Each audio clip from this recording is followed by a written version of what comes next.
All right, what is up, everybody? Welcome to the Touchdown Glass podcast. I am your host, Michael V. Jones. You know, here at the Touchdown Glass, we are keeping it real. No crazy hot takes or agendas, just good old fashioned football talk the way you like it. And as always, I appreciate you tuning in. Well, we're in the thick of spooky season. We got some exciting moments going on in the baseball playoffs. The chaos in college football continues. I mean, Vanderbilt beat Alabama, wild stuff. And then, just the craziness of the week to week league that is the NFL. So, before we jump into recapping week 5, I just want to let everyone know I'm thinking about, thoughts and prayers are with the people suffering from the devastation of Hurricane Milton and those who have endured Hurricane Helena. Uh, hoping everyone gets back up on their feet as soon as possible and everyone, continues to stay safe as possible. It's very unfortunate. Well, maybe this can talking a little football can take our mind off those things. So we will start by recapping week 5, and man, did we have some thrillers. And it started off on Thursday Night Football, where the Atlanta Falcons defeated the Tampa Bay Buccaneers in overtime, 36-30. We saw a crazy exchange of turnovers in the final minutes, kind of looked like the Buccaneers might close this out, but not so fast. The Falcons were able to force it to overtime. Kirk Cousins, he did throw one interception, but outside of that, 509 yards passing and 4 touchdowns, including the game winner in overtime. So both teams atop the NFC South at 3-2. The Minnesota Vikings defeated the New York Football Jets in merry old London, 23-17. So the Vikings remain undefeated. The Jets played the Vikings tough, but really what it came down to was Aaron Rodgers throwing 3 interceptions, including a pick 6 by Minnesota Vikings linebacker Andrew Van Ginkel. The guy just kind of seems to have a nose for intercepting the football. And obviously, the story is the aftermath of this one and the firing of Jets head coach Robert Saleh. So we will be talking about that later. The Chicago Bears defeat the Carolina Panthers 36-10. So Caleb Williams over 300 yards passing and 2 touchdowns. And like I said, these are the kind he's getting help from his defense and he's getting, help out of his backfield. Another big game for DeAndre Swift, 120 total yards and a touchdown. So you have that helping out your rookie quarterback. I'm going to say it again. It's making a world of difference. The Jacksonville Jaguars got their first win of the season, defeating the Indianapolis Colts 37-34. So big games by Trevor Lawrence and Tank Bisbee, but Joe Flacco in a losing effort, 75% completion percentage, 359 yards, and 3 touchdowns. I guess the shame of it is, the Colts are only 1-4. I don't know if they're going to bring back Anthony Richardson in anytime soon, or they're going to continue to go with Joe Flacco. But it looks like that passing game, Joe Flacco, I guess, kind of finding the fountain of youth last year, and now being paired with Shane Steichen in this Colts offense. It looks like it can do some damage, but again, I guess we'll kind of have to see how this thing plays off, and we'll talk about it later. Are these 1-4 teams really out of it? We're going to talk about that later. So the Miami Dolphins defeat the New England Patriots 15-10. Of course, this one is going to be remembered for Pat's wide receiver Jalen Polk. His touchdown was overturned when it was found that he did not land both feet in bounds, and Miami just survives this one. And of course, this has prompted a quarterback change because New England, not able to muster up enough offense. Looks like Drake May will be taking on the Texans next week, but we will talk about that later. The Baltimore Ravens defeated the Cincinnati Bengals in overtime, 41-38. And in my opinion, this was definitely the game of the week. And there were a lot of great games, but this one was my favorite. that Lamar Jackson play, him stiff arming Hubbard's trying to sack him. He's just kind of stiff arming him off, and then it's about to go out of bounds. Throws a ball that you shouldn't throw across his body, but completes it for a touchdown. That might be the highlight of the year, at least thus far. It is. I think the shame of it was for Cincinnati. You were up by multiple scores at home. You couldn't close out the deal. They did get a turnover in overtime, and the snap to kick the game-winning field goal was botched, and that gave uh, the Ravens another chance. And by doing so, they had done a good job of containing Derrick Henry all day. But then, he rips one just to set up a chip shot for Justin Tucker, and the game's over. So great game, and Baltimore 3-2, Cincinnati 1-4. So again, we'll talk about these 1-4 teams. All right, the Washington Commanders defeated the Cleveland Browns 34-13. So this was a pretty easy win for Washington. And I think if you're a Commanders fan, you should be encouraged. Your defense is playing a lot better. Now, that might have something to do with the competition, but, against the Cardinals, who can make some plays, and against Cleveland, who struggles, but nevertheless, the defense isn't getting shredded these last couple games. So that's a good sign.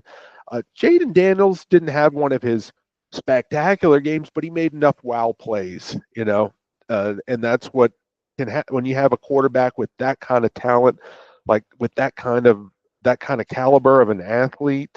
You can maybe not have your best game, but that athleticism shines through, and it definitely did.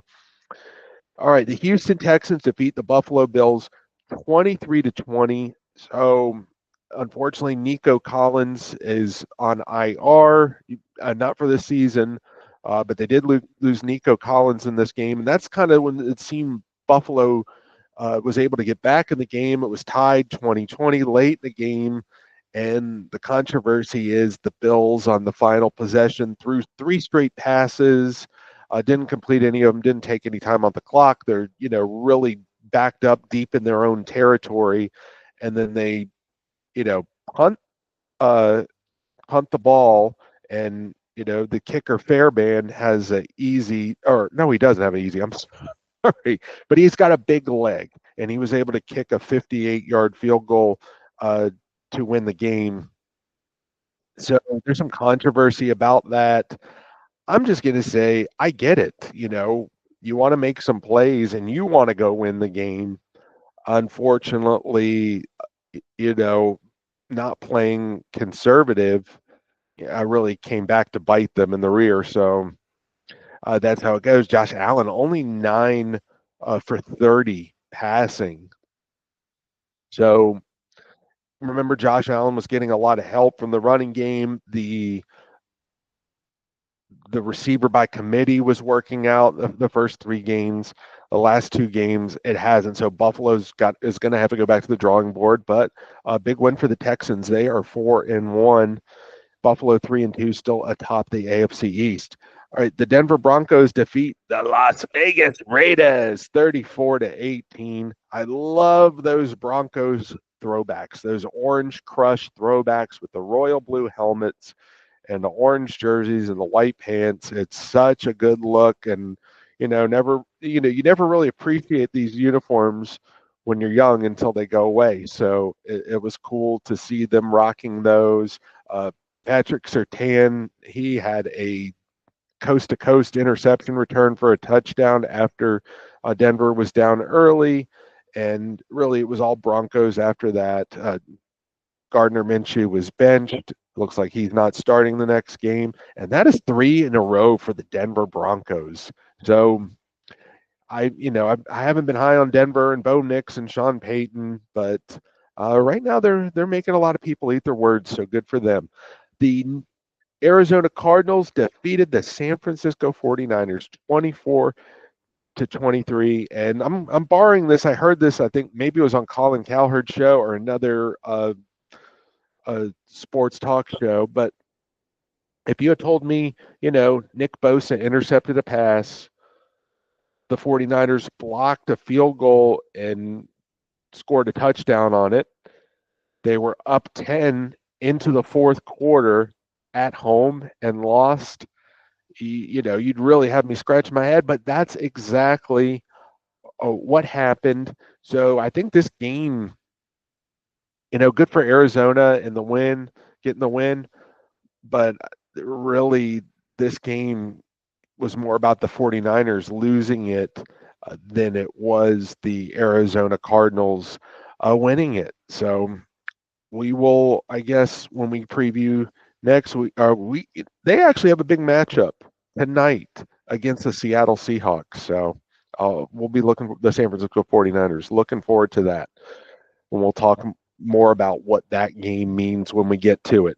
The New York Football Giants defeat the Seattle Seahawks 29-20. This one was a stunner for me. Even though the Giants were on 10 days rest and Seattle was on a short week, I thought Seattle was at home. They really moved the ball well against Detroit, who doesn't have the best defense, but they did on the road. And you felt like, once their defense kind of gets some guys back and get settled, all things will be clicking. Well, it wasn't exactly. The Giants, though, were down on the 1 yard line. They fumbled the ball. Rayshon Jenkins of the Seahawks returned it 102 yards for a touchdown. And you thought, okay, here, same old Giants. And that was not the case. They had some really nice drives and were able to maintain the lead for most of the game. Jason Myers lined up to try to tie the game, and it ended up being blocked by the Giants' Isaiah Simmons and returned by Bryce Ford Wheaton for a 60-yard touchdown. So kind of really untypical of the Giants. And if you're a Giants fan, it looked to be all doom and gloom. Maybe there is a glimmer of hope here. And again, we will talk about the Seahawks remain in first place in the NFC West, but again, a big matchup tonight with the 49ers, and we will talk about that game when we get to it later in the podcast. So the Green Bay Packers defeated the Los Angeles Rams 24-19, and Jordan Love made a Will Levis-like play and gifted Jalen McAuliffe of the Rams a touchdown. That was really unnecessary. Not a lot of time in the half, and maybe you just take the safety there and take two instead of giving six. But that's what happened. But it was all Packers from there. 2 touchdowns by Green Bay tight end Tucker Kraft, and they were able to hold off a Rams rally. So Jordan Love actually has his first win of the season. The Packers are at 3-2, and that's a division, the NFC North, where the only division where all the teams are above 500. So that includes an undefeated team led by Sam Darnold under center and a rookie Caleb Williams. So I thought the NFC North would kind of be more like this last year. I guess I was a year late on my prediction, but it's definitely an exciting thing to keep our eyes on. All right, Sunday Night Football. Dun, dun, dun, dun, dun, dun. The weather made it a late night, but Dallas was able to overcome 3 turnovers and get the go-ahead score with 20 seconds left on 4th down. Dak Prescott to Jalen Tolbert, and Dallas heads out of Pittsburgh with a win. And it's a win the Cowboys, I think, should feel great about. And like I was mentioning the Giants moments ago, that's not a game they would typically win. This was the same for the Cowboys. They clearly outplayed the Steelers, but they kept turning the ball over, kept shooting themselves in the foot, and you felt that might be the story of the game. And Dak Prescott really changed the narrative and made a big play. There was a fumble, that the Steelers fall on it, the game's over. He falls on it and, saves that drive to finish off for the winning score. So if you're the Cowboys, a Cowboys fan, a little skeptical about Dak Prescott, sometimes like I am, I think you have to really give him his flowers this week, because he wasn't having his best game, but he was able to overcome that and make the clutch plays in the end. So, big win for Dallas. Pittsburgh's now dropped two in a row, and we'll preview their upcoming matchup this week and see what that means for them. All right, Monday Night Football. Dun dun dun dun. All right, the Kansas City Chiefs defeat the New Orleans Saints 26-13. So KC remains unbeaten at 5-0. The Saints have, after a hot 2-0 start where they were just lighting up the scoreboard, not much of that lately, and they've dropped three in a row. Aside from two Derek Carr passing touchdowns, there wasn't much offense from the Saints. But how about some guys stepping up for the Chiefs? Kareem Hunt, 102 yards and a touchdown, and Juju Smith-Schuster, 7 receptions for 130 yards. So they had some other guys step up, and Xavier Worthy of the Chiefs, still that rookie, is a playmaker that can be used in the passing game or in the running game, scoring a rushing touchdown. Andy Reid dialing up some creative things with Kelsey taking the snap on that Worthy touchdown play. So, yeah, Chiefs still getting it done. All right, if I did not mention the Los Angeles Chargers, Tennessee Titans, Detroit Lions, or Philadelphia Eagles, that's because it was their bye week. So let's talk about this Robert Saleh firing. And, it has set the sports media world on fire. Robert Saleh had a record of 20-36 since being named head coach of the New York Jets. So, and he's making a ton of money now just to sit at home. So, do I feel terribly sorry for him? I just hate that the way that it happened. I was not high on the Jets going into the year. I gave them a pass for losing to the 49ers at home or in San Francisco at Levi Stadium. And then they won a couple games. And I said, okay, now there's reason to be excited because they're having some, solid offensive production in a couple of those games. And we know what the Patriots are. And the Dolphins are going to have a tough time climbing back in it. So really what it came down to was being a two-team race, and didn't really see the Jets taking over Buffalo, but definitely being there in that wild card hunt. And if you're a Jets fan, that's what you want. You want to see this team make the playoffs because it hasn't been done in about 15 years. Now there's all kinds of, back to the Robert Saleh firing, there's all kinds of theories floating around. I was glad to listen to some of Dan Patrick's show yesterday because people were saying, oh, security, the headline, the way it's being reported, security had to escort him out of the building. And Dan Patrick said that's just protocol, for anybody. So what I'm getting at here is the media was trying to kind of like sensationalize there might be something deeper going on than just football results. And it turns out it's not that, but there's some other things going around with, there's conspiracy theory about Salah's religion and his Lebanon flag on his shirt, or just kind of things like that. That Aaron Rodgers went and told Woody Johnson he's got to go. I mean, there's just all kinds of stuff being floated out there that I don't want to give it too much because I think the truth, comes out later. We want that instant gratification of, of knowing exactly what happened, who, what, where, when, why. I digress a little. Woody Johnson, from what I'm hearing, said he was very disappointed after a couple weeks ago when the Broncos beat the Jets at home. I mean, that was just a missed field goal from the Jets taking that game. Then I heard there was it's being reported that Woody Johnson said this is a must win game. He's like an ambassador of Wales. So he really wanted to go over to England and win that game.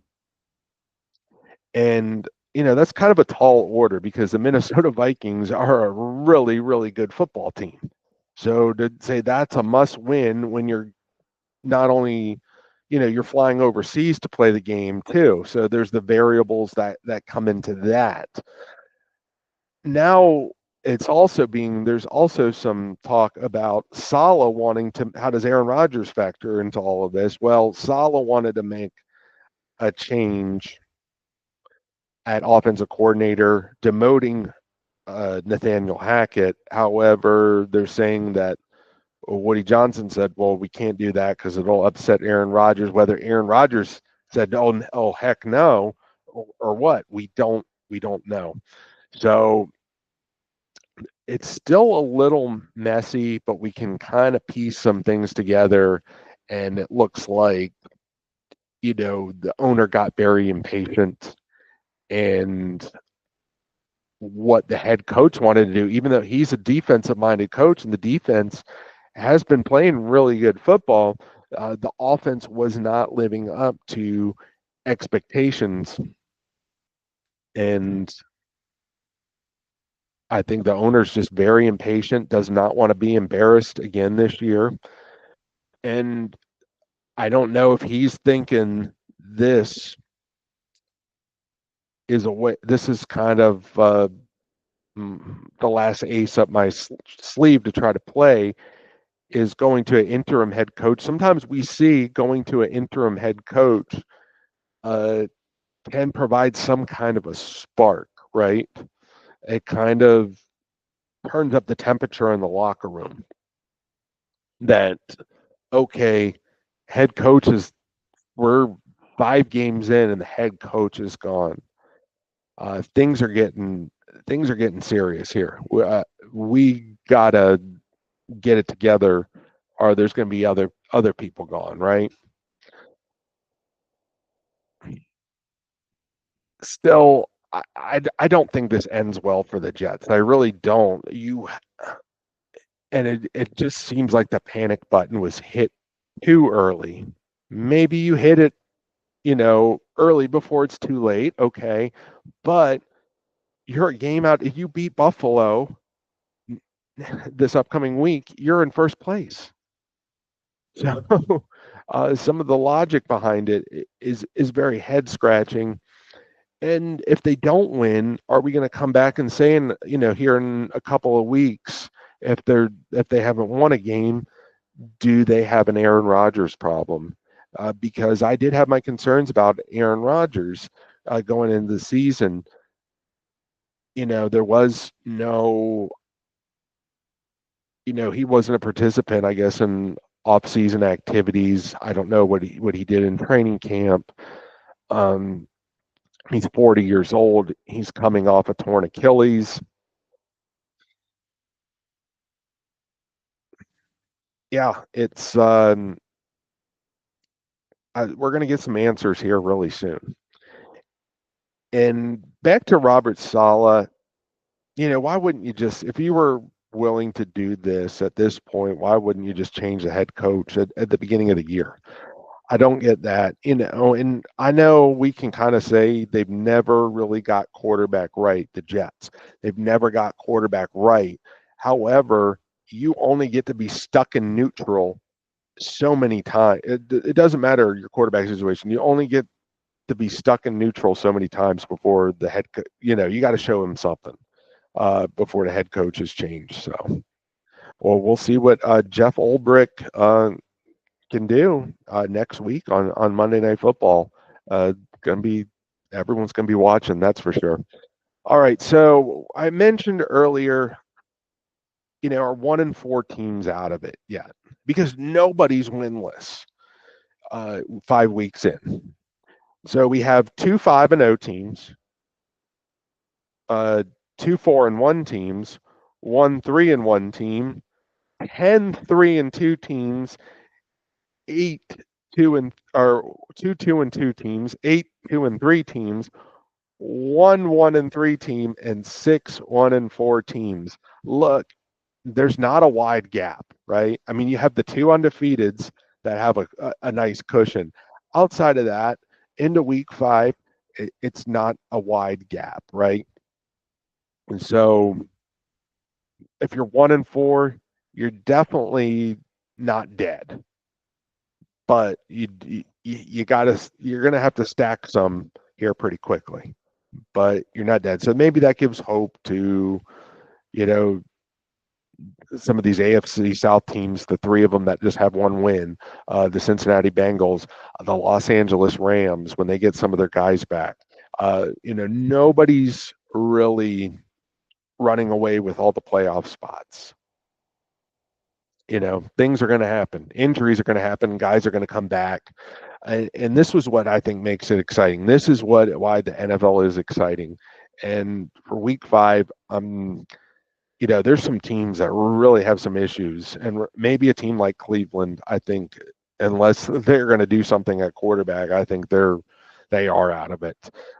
Despite all the talent they have, a great head coach, and the DeShaun Watson situation, they are going to have to find an exit strategy, and I don't know what it is because he's just owed so much guaranteed money. How do you spread that out? Do you do? It's not like baseball where you can do this Bobby Bonilla situation. It's not affecting your salary cap. The Mets still have the largest payroll in Major League Baseball today. So, NFL, you know, your hands are tied, and this is the owner. This isn't on the coaches or the other players. This is on ownership. To give that kind of contract, not so much the money they paid, it's the guaranteed money they paid. They gave a guy that hadn't played a lot of football recently, that had a lot of legal trouble, basically paid the farm for him and gave him whatever he wanted. So uh, I do feel for Browns fans because I think it's fun when they are uh, somewhat competitive because that fan base is very passionate. I'll never forget in 1995 Art Modell moving them to Baltimore.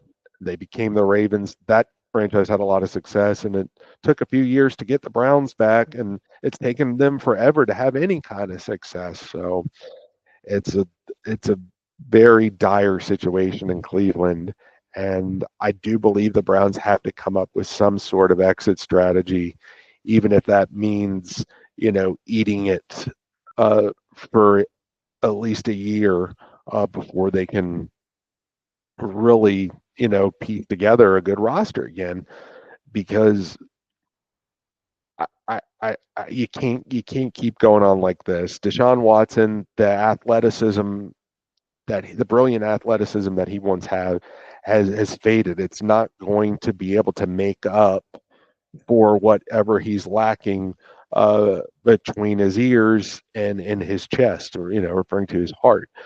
So yeah, you think you got a bad quarterback situation, just look over in Northeast Ohio, and you'll feel a lot better. All right, let's get to week 6 games, and we're going to start with Thursday night football. And it's a very meaningful game with the San Francisco 49ers at the Seattle Seahawks. So the Seahawks in the lead of the NFC West. Uh, the Niners, they're 2-3, a very surprising 2-3. So they've lost 2 division games too to uh, the Rams and the Cardinals. This would put them at 0-3 in the division. And I know I like Kyle Shanahan, and I always say be a little patient. Sometimes they get off to a slow start. They start stacking wins, but maybe with the injuries that they've had, and they're just things aren't clicking this year. So Seattle, very disappointing loss against the New York Giants at home. Here they are able to try to redeem that, but they got a desperate San Francisco team coming in. And, what would it mean for Seattle, who I believe started 3-0? And this would be 3 losses in a row for them. So this is a big game for both teams. I think bigger for San Francisco because you fall 0-3 in the division. You're probably not getting a home playoff game, and you're going to be 2 games below 500. You're probably not getting a home playoff game. All right, let's go to Sunday's game. We go back to merry old London in Tottenham Hotspur Stadium. La la la. We got the Jacksonville Jaguars at the Chicago Bears. So I know London is traditionally kind of Jaguars town, but technically the Bears are the home team. It should be a fun one. Obviously, Jacksonville has to feel better about themselves. Getting a win at home last week against a division opponent in the Colts, they were able to, squeak out of that one. It was, Flacco and the Colts made it close at the end, but the Jaguars were able to get out with the win to avoid being winless for another week. So is this an opportunity for them to turn their season around, or is this an opportunity for the Bears to kind of continue to build on this narrative? We got our guy. Our offense is rolling. Here we come. Caleb Williams at 3-2 is the only first overall pick to be over 500 in his first 5 games. So Bears, you have that going for you. Stop with the Jaden Daniels comparison. Caleb is his own guy, and he's starting to come into his own. Like I said, just needs a little help. And if you have DeAndre Swift as a factor out of the backfield, that's just going to help even more. So, anything can happen in these overseas games. It should be fun. Arizona Cardinals at the Green Bay Packers. This is an intriguing game to me.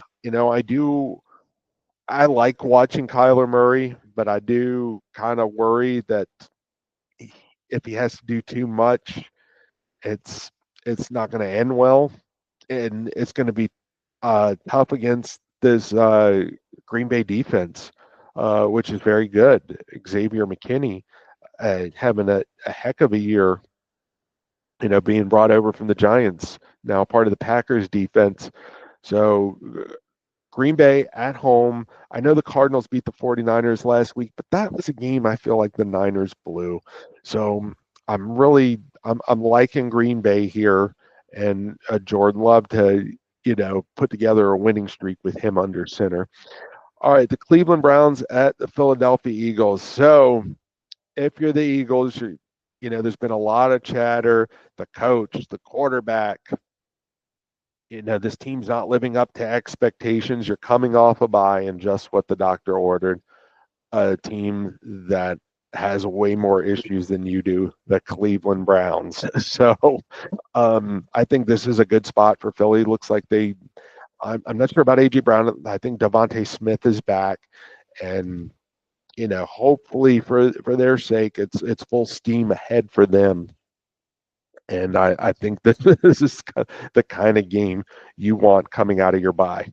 All right, Washington Commanders at the Baltimore Ravens. So battle in the Beltway. This one should be a lot of fun because you have 2 quarterbacks in rookie Jaden Daniels and the reigning MVP Lamar Jackson that wow you, right? They have similar playing styles. They can do it with their legs. They can make the plays with their arm.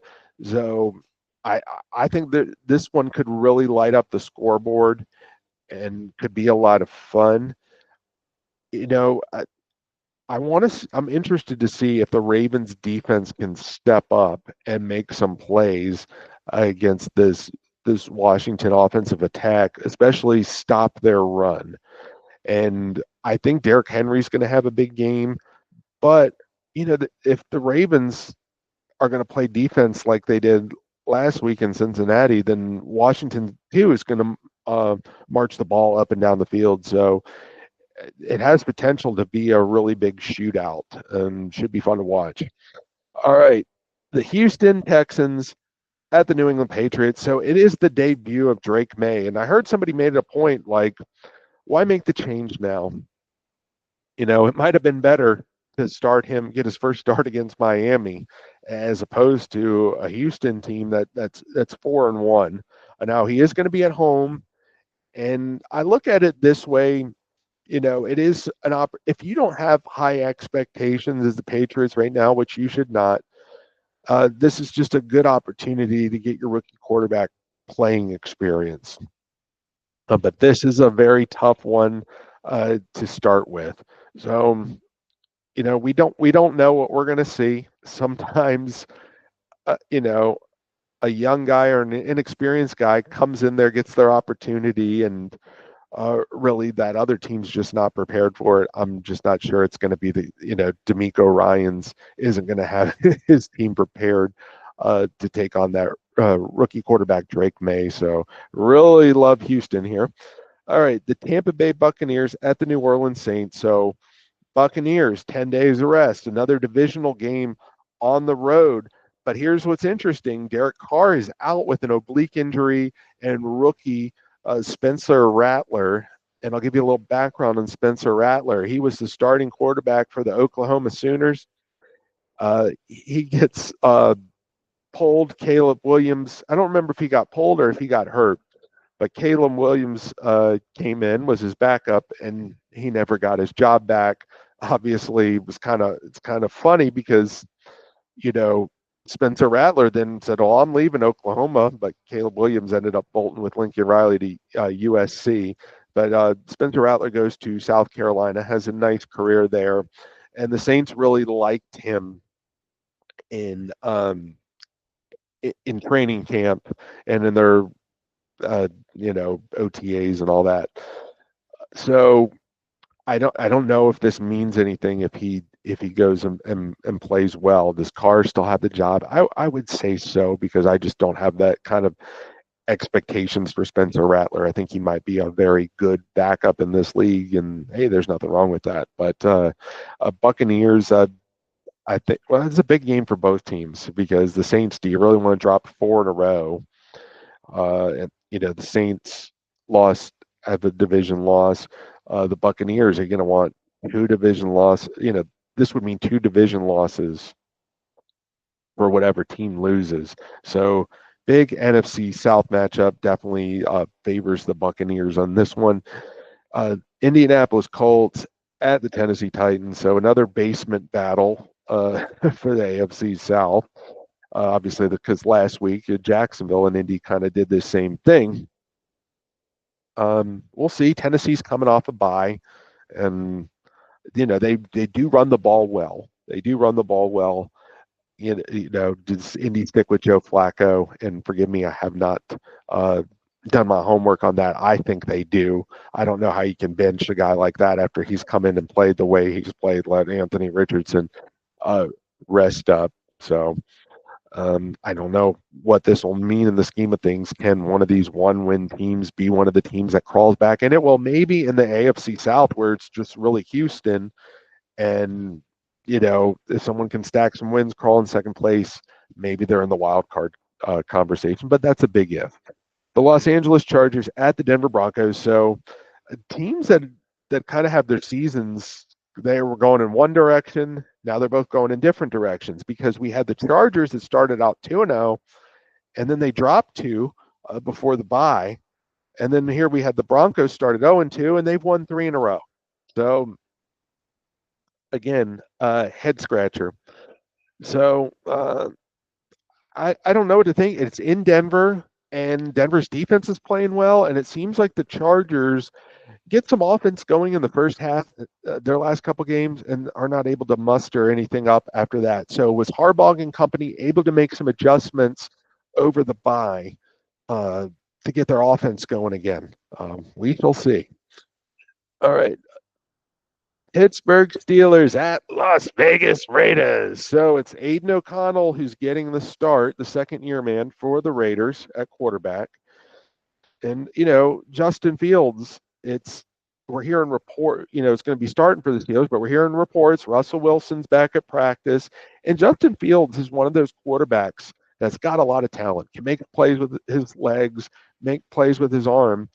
But I think they've said it really good on the Sunday Night Football broadcast, or maybe it was on one of the shows afterwards, there's a lot of extraordinary, but not a lot of ordinary, right?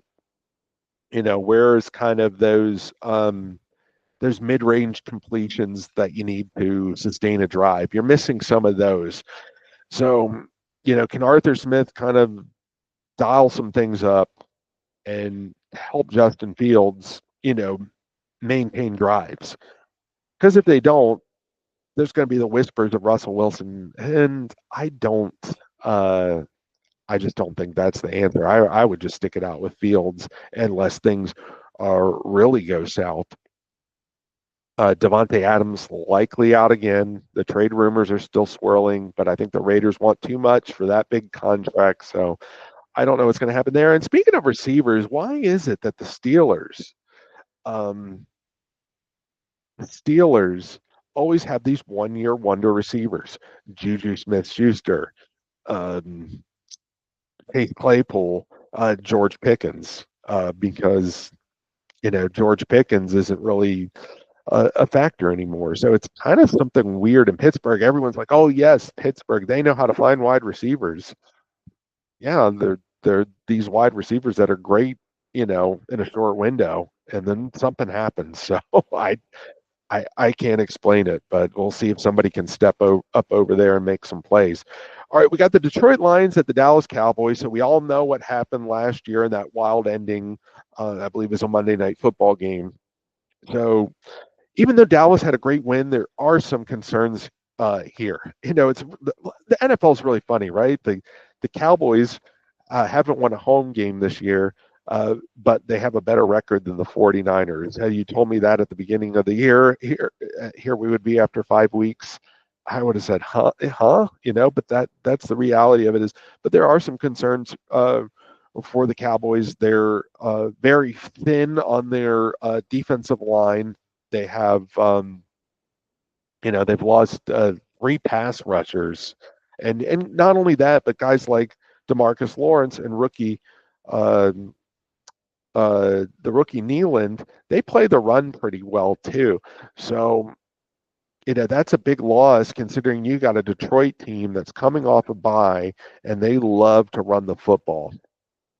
I just, given that you are at home, Dallas, but that hasn't really helped this year. You've been the road warriors and left a lot to be desired at home. So this is going to be very challenging. Dak and the offense to have a chance in this one. They got to finish these drives. They got to finish them. They can't have turnovers. They can't stall and settle for field goals. They got to finish these drives if they want to have a chance to beat the Detroit Lions. All right. The Atlanta Falcons at the Carolina Panthers. You expect Atlanta to handle business. Now, I know that the Carolina offense can find life with Andy Dalton. The problem is we see a kind of a different Andy Dalton week to week, and that's kind of his MO, right? One week he's going to look like the guy that was the guy in Cincinnati who was a Pro Bowler, taking the Bengals to the playoffs, and then he kind of has his you know, weeks where he looks very pedestrian.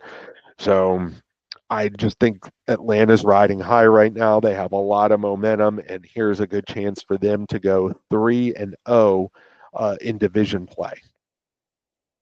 All right, Sunday Night Football. Dun, dun, dun, dun, dun, dun. The Cincinnati Bengals at the New York Football Giants. This is an exciting matchup for teams with losing records, right? The Cincinnati Bengals, they've been fun to watch all year, right? They have a lot of playmakers, and there's been a lot of exciting moments, even in the losses. I mean, Joe Burrow is having a heck of a year, but it just hasn't equaled out the wins. There's obviously a lot of big problems on the other side of the football, and with the Giants, you know, we're thinking, okay, this is going to be the worst team in the league, and they're in the Carson Beck or Shedeur Sanders or whoever the top quarterbacks are coming out of college football. They're in that sweepstakes, and not so fast, right? Uh, they've played aside from the Minnesota Vikings, who we didn't know were that good in Week 1. They've played everybody pretty tough. and have gotten a couple wins out of it.